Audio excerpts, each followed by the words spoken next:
Silence does not mean shutting your mouth silence. What is being referred to as silence or nishabd? One cannot do this. One can become this. See if you can articulate the same things that you're saying with half the number of words. Suddenly you will become extremely conscious of everything.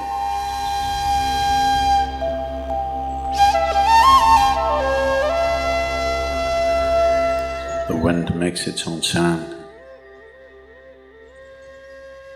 so does the water.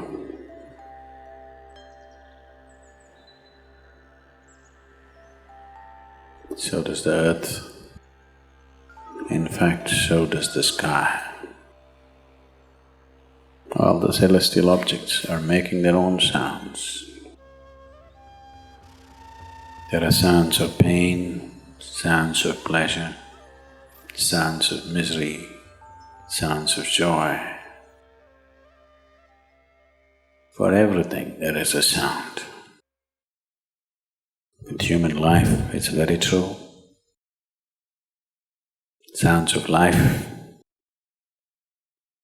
and there are sounds of death, and there are even sounds of silence.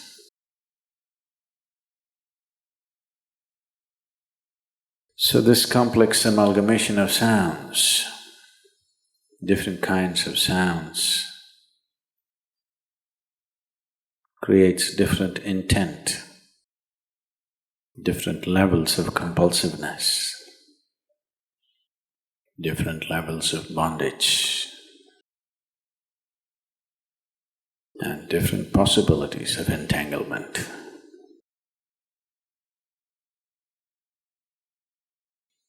In all this, why one chooses to become silent? Silence is not a way of denying yourself life. It is not even about denying yourself articulation. Silence is about moving from compulsiveness to consciousness. All sounds represent different forms and different dimensions of compulsiveness. When one chooses to become conscious, not be entangled in the compulsive nature of the existence, he naturally chooses to become silent. Silence does not mean shutting your mouth silence, plugging your ears silence. You can sing in silence, you can dance in silence, you can even speak in silence, you can even scream in silence. You don't try.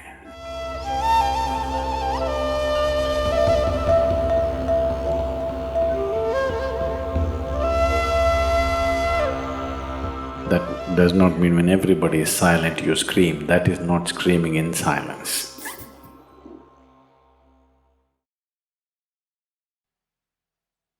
Because sound is of the surface, silence is of the core. It is only the surface which makes the sound. See, now the water is hitting the surface and making the sound. Deep down, there is no sound. That is so with life. On the surface, it is a very complex mesh of sounds, a maze of sounds happening. But at the core, there is no sound. There is no word for no sound in English language. We call it nishabd. That means absence of sound, a total absence of sound. Absence of sound means absence of reverberation. Absence of reverberation means absence of life. Absence of life means absence of creation. Absence of creation means absence of the Creator too.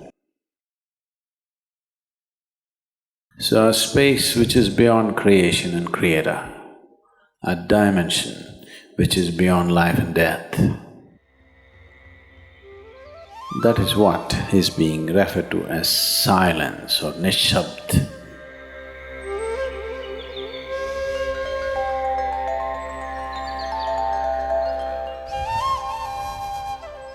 One cannot do this, one can become this. Commonly, there are two words employed to describe this. One is man, that means you're practicing silence, you're not silent. You shut your mouth and you're remaining in man, this is not nishabd. Man means you're practicing silence. If you're practicing something, obviously you're not that. Are you life or are you practicing life? I'm asking you. Are you life or are you practicing life? Practicing life? No, your life. Maybe not very well practiced, but your life. Similarly, there is a difference between practicing silence and becoming silence. Practicing silence starts as a certain restriction,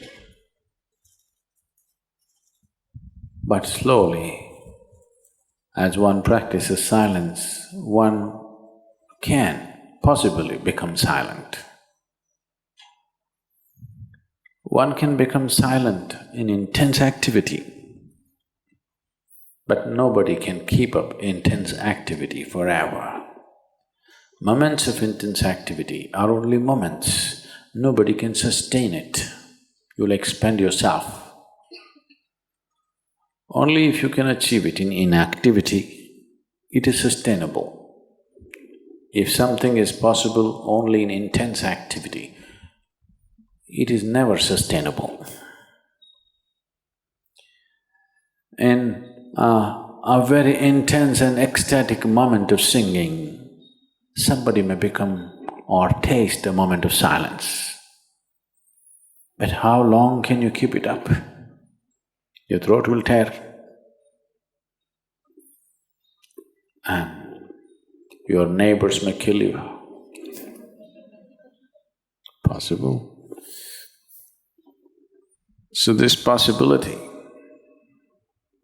of coming to silence or becoming silent also means to become still, to become utterly still.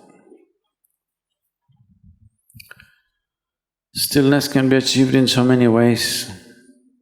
If you watch a snake, he's still. If you watch a tiger which is on a hunt, absolutely still, charged but still. These are all different dimensions of stillness practiced for survival. If a snake moves too often, he'll get killed. If a tiger does not know how to be still, he'll never get his food. These are all acts of survival.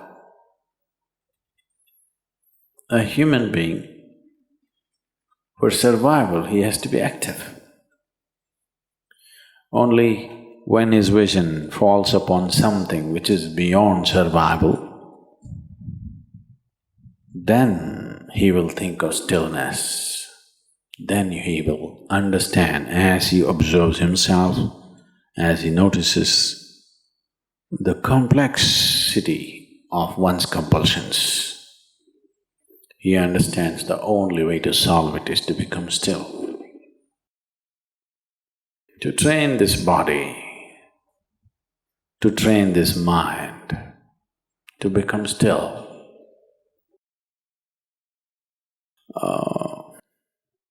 Takes some effort.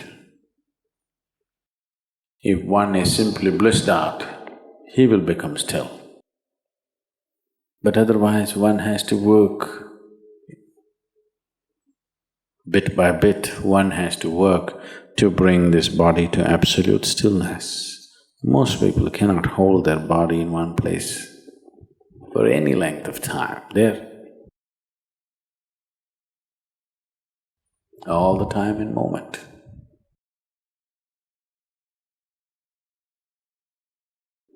As it is said, a man is ill only because he does not know how to be still. Because in stillness, you're in touch with a dimension way beyond creation. Once one is in touch with that, there is no such thing as illness. If I sit here and the body rots and falls down, still there is no illness, it's just there. Because in fact, when one becomes utterly still, he may not be able to hold on to the body unless he learns the tricks, the mechanism of the body. So why should I become still? Will I lose my body? Anyway, you will lose your body. When the time to lose your body comes, if you want to lose it gracefully, then you must know at least a little bit of stillness. If you want to put your body down like you can put this piece of cloth down, with the same ease, with the same gracefulness, then you need to have some stillness in you. Otherwise, you and your body, you have to be torn apart, which is an ugly thing to do. When you're being torn away from your body, it is an ugly and painful thing to do, unless you can keep it down. There's no grace in life. So if one has to attain to that grace, at least a certain amount of stillness has to enter your life. For this to happen, a certain level of silence has to enter your life. If right now if it is not coming, at least practicing a little bit of Maun. In an hour, if you're speaking 1,573 words right now, how many more? How many words do you spit out in a minute? 1,573, you're actually doing that many? I thought that's impossible. Okay, I believe you. So whatever number you're doing, see if you can articulate the same things that you're saying with half the number of words. Suddenly you will become extremely conscious of everything. Right now, our oral diarrhea is happening. If you're doing 1573, it's diarrhea, okay. Now, if you have to hold back half the words and still say the same things, now you have to be very conscious, otherwise you cannot say it. Just try this and see. Tomorrow, one day. In an hour, normally what number of words you utter, make it half. Don't curtail your activity, still say the same things. But with half the words, how wonderful the whole world will feel, you know.